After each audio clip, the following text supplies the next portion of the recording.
दोनों view discuss करने वाला क्वेश्चन है तो मैं उसको कैसे लिखूंगी। So let us read the statement. Okay, you guys can pause the video and read the statement carefully. So, some people think robots can improve human life in future, while others think robots may affect society in a bad way. Basically, दो robots जो है मेरा main topic है, main keyword है इस statement का, और मुझे बताना है फर्स्ट व्यू कि अकॉर्डिंग टू फर्स्ट व्यू इसमें पूछा गया है कि it can improve human life in coming days, while second view है कि its impacts can be negative. Okay, so basically there are two views that it can be beneficial and second one is it can be hazardous for us.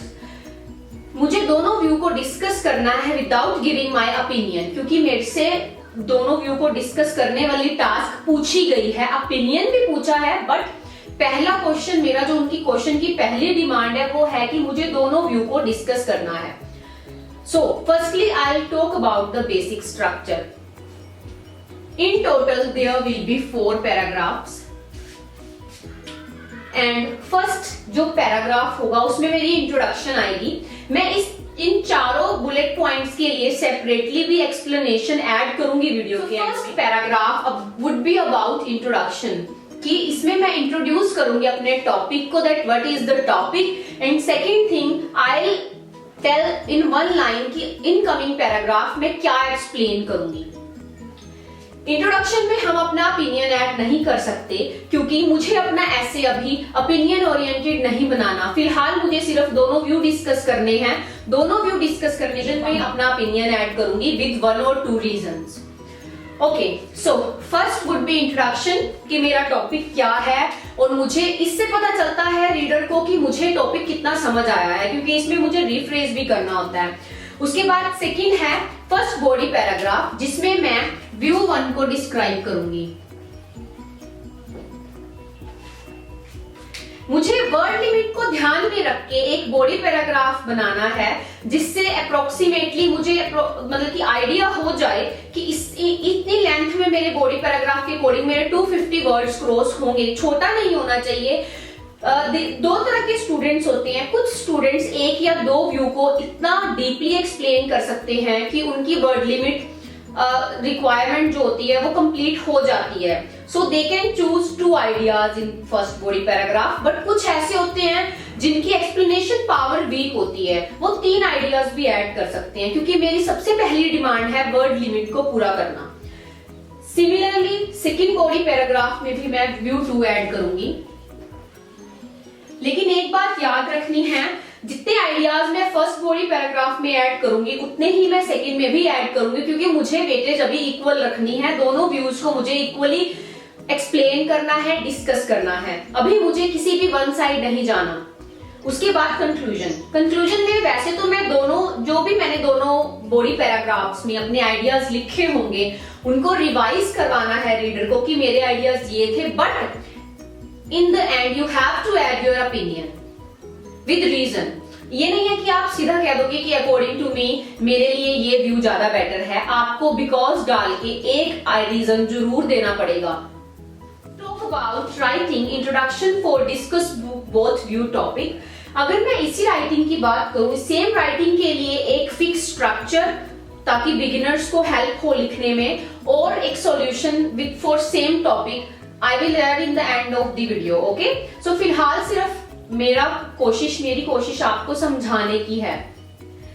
So introduction में क्या क्या content आता है। वैसे मैंने जो रीजन सॉल्यूशन की video upload की थी उसमें मैंने 3 कंटेंट बताए थे, बैकग्राउंड सेंटेंस, रिफ्रेज और थीसिस लाइन।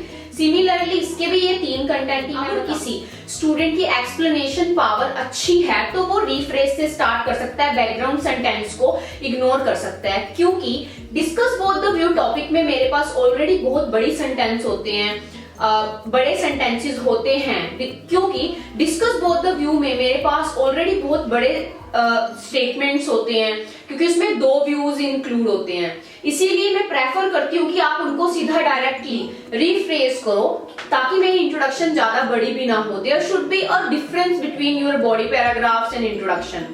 इंट्रोडक्शन का पर्पस सिर्फ उसको इंट्रोड्यूस कराना होता है, बट अगर किसी स्टूडेंट को वर्ड लिमिट कंप्लीट करने में, अचीव करने में कुछ प्रॉब्लम हो रही है, उसके वर्ड्स कम रह जाते हैं, तो वो इधर से 5 to 10 या 12 वर्ड्स का थोड़ा सहारा मिल सकता है उनको। आई कैन से पर्सनली मैं प्रेफर करूंगी कि आप बैकग्राउंड सेंटेंस ना डालें।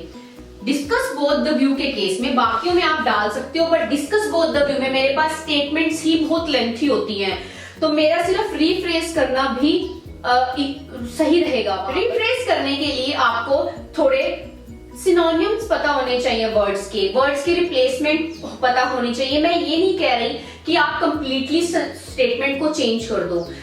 अगर तो आप बिगिनर हो, आपको मे बी सेंटेंस मोल्ड करने ना आए, उसी एक सेंटेंस को दूसरे तरीके से ना लिखना आए विद द सेम मीनिंग, तो आप सिर्फ वर्ड्स चेंज कर सकते हो। फॉर एग्जाम्पल आप वोकैबुलरी यूज कर सकते हो, पीपल के लिए, थिंग के लिए, रोबोट्स या फिर ह्यूमन के लिए, फ्यूचर के लिए, जो भी वर्ड्स होंगे, बट कंप्लीटली चेंज करने का, ओवर स्मार्ट बनने की जरूरत नहीं है। जितने आपके पास वोकैबुलरी है आप उतनी को यूज करें। आपको वोकैबुलरी करेक्टली यूज करनी है, इनकरेक्टली नहीं। अगर आप सबकी वोकैबुलरी, कई बार स्टूडेंट्स क्या करते हैं, फोन में से, डिक्शनरी में से देख के ऐड कर लेते हैं, बट वो एज अ रीडर मुझे समझना कॉम्प्लिकेटेड हो जाता है। इसीलिए try to be simple language use करो और कोई एक आधा अनकॉमन वोकैबुलरी का वर्ड ऐड कर दो जो आपको आते हैं and you are sure about it. Okay, so second thing, refresh करने का दूसरा तरीका होता है कि आप सेंटेंस का मीनिंग सेम हो, सेंटेंस का मीनिंग सेम रहे, बट आपका जो सेंटेंस है वो दूसरी तरह से बन जाए। जैसे अगर वो एक्टिव है, मेक इट पैसिव, या फिर अगर बात का मीनिंग वही निकले बट स्टेटमेंट चेंज हो जाए, जिससे लगे मेरी इंग्लिश की पावर दिखे कि मुझे इंग्लिश को हैंडल करना आता है दो तरीके से। एक सेंटेंस को मैं दो तरीके से लिख सकती हूँ। ओके, सो थीसिस लाइन होता है जो बताती है, ये इसको कनेक्टिंग लाइन भी कह सकते हैं हम। Basically thesis line includes the overview of my complete essay, मतलब मैं आने वाले बॉडी पैराग्राफ्स में क्या बताऊंगी वो रीडर को यही मुझे एक बार ओवरव्यू देना पड़ेगा। मेरा इंट्रोडक्शन प्रीफेस होता है रीडर के लिए, मुझे रीडर को खुश करना बहुत जरूरी है। अगर आपका इंट्रोडक्शन अच्छा है, that means you are going well in the essay. अब बात करते हैं कि आप रिफ्रेश कैसे कर सकते हो। कुछ वर्ड्स के सिनोनिम्स में आपको यहीं पे फिक्स दे रही हूँ, जो आप हर एक डिस्कस बोथ द व्यू ऐसे में ऐड कर सकते हो। मैं क्रैमिंग को सपोर्ट नहीं करती वैसे, लेकिन बिगिनर्स के लिए एक अच्छा आइडिया है जब उन्हें अपने आइडियाज और सेंटेंसेस को प्लेस नहीं करना आता सही तरीके से, उनका स्ट्रक्चर वीक होने की वजह से वो अच्छा इंप्रूव नहीं कर पाते। तो बिगिनिंग में ये स्ट्रक्चर आप फॉलो कर सकते हैं। उसके बाद आप अपने हिसाब से, जो भी आपकी वोकैबुलरी कलेक्शन होगी, जैसे जैसे आपकी इंग्लिश की नॉलेज बढ़ती रहेगी, आप अपनी इंट्रोडक्शन को या एसे को अपने हिसाब से चेंज कर सकते हैं। सो बेसिकली ये स्ट्रक्चर मैं बिगिनर्स के लिए दूंगी, लेकिन इस स्ट्रक्चर के साथ इजीली अगर आप इन गैप्स को सही ग्रामर के साथ फिल करके आते हैं तो आप इजीली 6 ले सकते हैं। तो जिन बच्चों के लिए 6 बैंड अचीव करना भी राइटिंग में मुश्किल है, वो इसको फॉलो कर सकते हैं। Let's start. सबसे पहला कंटेंट मैंने बताया था, रिफ्रेश करेंगे हम। तो रिफ्रेश करने के लिए ये सबसे बेस्ट मेथड है। उसके बाद ये थीसिस लाइन ऐड की है मैंने। रिफ्रेश हम कैसे करेंगे? अ पोजे ऑफ पॉपुलस कंटेंट्स दैट, इसका मतलब है a group of people consider that, कि कुछ लोगों का कुछ ग्रुप, कुछ लोगों का एक ग्रुप ये मानता है कि इसमें आप व्यू 1 को रिफ्रेश करोगे। इसका स्ट्रक्चर मैं जो है टाइप स्ट्रक्चर वीडियो के एंड में ऐड कर दूंगी, उसमें आपको ज्यादा पता चलेगा। उसके बाद आप व्यू 1 को जब रिफ्रेश करेंगे, आपने वेयर एज एक कनेक्टर का यूज करना है, क्योंकि वहां वाइल था तो हम सेम नहीं यूज करेंगे, वेयर एज लिखेंगे। लेकिन अगर वहां वेयर एज है, आप वाइल, बट कुछ भी कह सकते हो। अपोज करने के लिए जितने भी कनेक्टर कंट्रास्ट के लिए यूज होते हैं, आप वो यूज कर सकते हो। वेयर एज अदर्स बिलीव, से, ओपाइन, थिंक, ये बहुत सिंपल वोकैबुलरी है, आप इसको ऐड कर सकते हैं। कुछ बुरा नहीं है इस वोकैबुलरी को ऐड करने में, लेकिन मेरे हिसाब से हमें अनकॉमन वोकैबुलरी ऐड करने का ट्राई करना चाहिए। तो मैं बिलीव करती हूँ कॉन्टेंट्स एंड कंसीडर दो बहुत अच्छी वोकैबुलरी हैं जो आप यूज कर सकते हो। उसके बाद कंसीडर दैट के बाद आप अपना व्यू 2 रिफ्रेश कर दोगे। रिफ्रेज कंप्लीटली स्टेटमेंट को करने पे फोकस नहीं करना आपने रिफ्रेज करेक्टली करना है। जो भी चेंज करोगे वो करेक्ट होना चाहिए ग्रामेटिकली भी, और मुझे एज अ रीडर वो इजीली अंडरस्टैंडेबल भी होना चाहिए। नेक्स्ट थीसिस लाइन जो रीडर को मेरे ऐसे का ओवरव्यू देगी। Both the view points will be explicated below with supportive arguments. मतलब कि जितने दोनों व्यू जो दिए हुए हैं दोनों एक्सप्लेन होंगे नीचे, जो सपोर्टिव आर्गुमेंट्स के साथ होंगे। जो अगर आपको किसी भी वर्ड का मीनिंग इसमें पता नहीं चल रहा तो मैं एंड में वोकैबुलरी भी ऐड करूंगी जो मैंने यूज की है, जिसका मीनिंग वहां लिखा होगा, so you can check out that. So this is the complete introduction जो आप हर एक डिस्कस बोथ द व्यू ऐसे में फॉलो कर सकते हो। Okay, now let's talk about writing first body paragraph for discuss both view ऐसे। इसके लिए आपका जो कंटेंट है वो 3 चीजें होती हैं।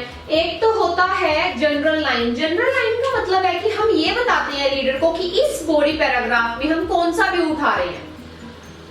उसके बाद हम अपना फर्स्ट, सेकंड, थर्ड आइडिया जितने भी मुझे ऐड करने ऑप्शनल हैं, आप 2 भी कर सकते हैं, 1 को भी एक्सप्लेन कर सकते हैं। इट्स योर चॉइस फर्स्ट आप कितने आइडियाज ऐड करना चाहते हैं। तो आप फर्स्ट आइडिया भी ऐड कर सकते हैं। Only with 1 idea you can explain it in detail, और आप बॉडी पैराग्राफ 1 की रिक्वायरमेंट पूरी कर सकते हैं जितनी वर्ड लिमिट उसकी होती है। You should at least add 7 to 8 lines then. अगर आप 2 आइडियाज ऐड करना चाहते हैं वो आपकी चॉइस है, आप 3 भी कर सकते हैं। अगर आपको लगता है कि एक्सप्लेनेशन उतनी लेंथी नहीं बन रही है कि आपकी वर्ड लिमिट कंप्लीट हो जाए आने वाले ऐसे में। अब बात करेंगे BP1 की, जहां मैं फर्स्ट व्यू ऐड करूंगी जो मेरा व्यू है कि robots can improve human life in future. First view मेरा वो है। तो अभी मैंने अपना ओपिनियन दिया नहीं है क्योंकि मैं कंक्लूजन में दूंगी, इसीलिए यहाँ पे मैं श्योरिटी किसी भी आइडिया में नहीं दूंगी कि मेरे हिसाब से ऐसे है। मैं आए वर्ड का भी यूज नहीं करूंगी और श्योरिटी भी नहीं दे सकती। दैट मीन्स मुझे अभी उन्हीं लोगों के वे से बात करनी पड़ेगी जिन सम पीपल का ये व्यू है। ओके, सो जो कनेक्टर हम यूज कर सकते हैं हर एक डिस्कस बोथ द व्यू में फर्स्ट व्यू को बताने के लिए, फर्स्ट बॉडी पैराग्राफ में, वो हो सकता है ऑन द वन हैंड। ये मेरा फेवरेट कनेक्टर है, मैं इसको पर्सनली ऐड करती हूँ अपने हर एक डिस्कस बोथ द व्यू ऐसे में। उसके बाद मुझे एक लाइन में बताना है कौन सा व्यू आएगा। वैसे तो मैं सिंपली भी बता सकती हूँ that few individuals for the former view because, मैं ऐसे भी बता सकती थी, लेकिन मुझे इंटेरोगेटिव सेंटेंस ऐड करना था। दैट मीन्स क्वेश्चन मार्क वाला सेंटेंस, इसीलिए मैंने इसको वाई की फॉर्म में लिखा।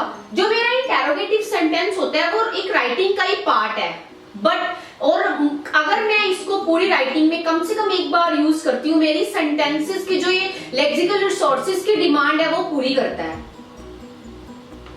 एक नया सेंटेंस जो मैं ऐड कर रही हूँ जो शायद रेयरली ही कोई यूज करता है अपनी राइटिंग में।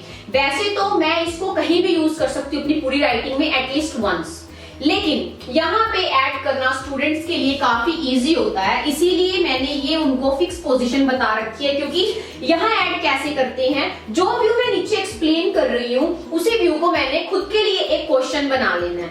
मेरा इंटेरोगेटिव सेंटेंस ऐसे नहीं होना चाहिए कि मैंने ऐड किया और रीडर के माइंड में क्वेश्चन रह गया, मुझे उसका आंसर भी साथ के साथ देना होता है। सो मैंने ऐड किया why few individuals support the former view. मैंने फॉर्मर व्यू इसलिए लिखा क्योंकि मैं फिक्स स्ट्रक्चर दे रही हूँ, लेकिन आप सब यहाँ पर फॉर्मर व्यू को हटा के अपना व्यू ऐड कर, ये भी लिख सकते थे how robots can be beneficial in future.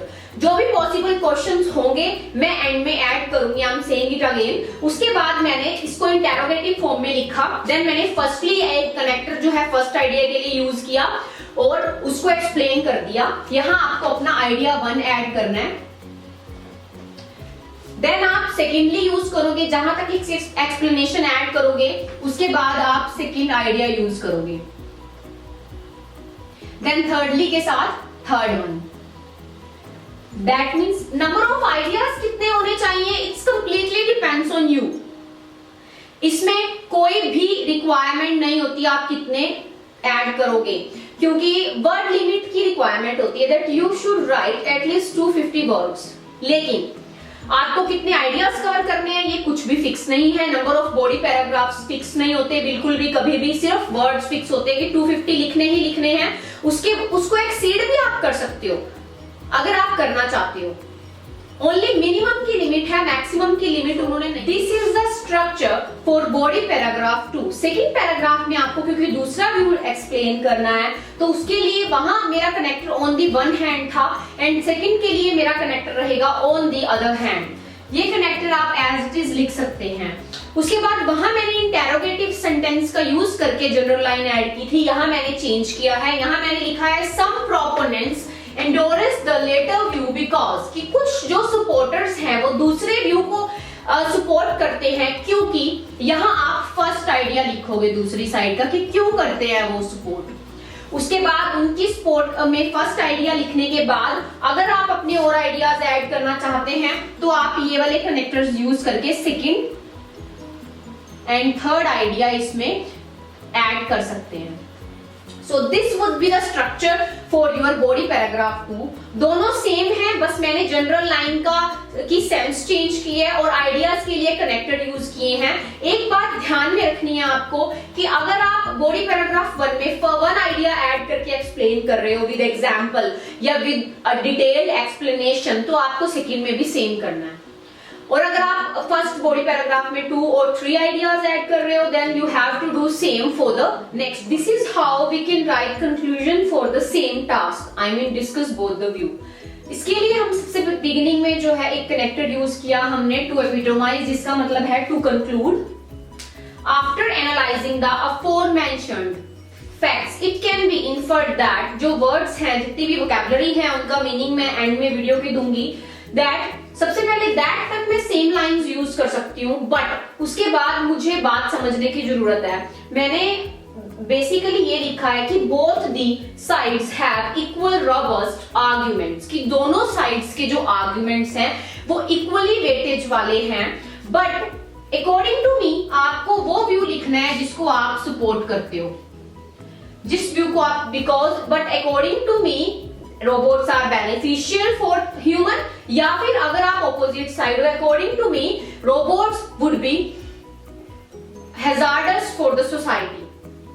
सो उसके बाद मैंने ये लिखने के बाद बिकॉज में एक रीजन डालना है कि मुझे क्यों ऐसा लगता है, और वो रीजन कोई भी नया नहीं होना चाहिए, because you can't add anything new in your conclusion.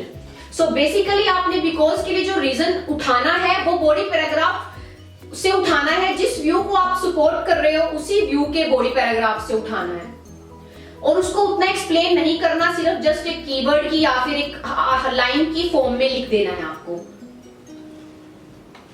Okay, so that's it. This would be a complete structure for discuss both the viewpoints essay.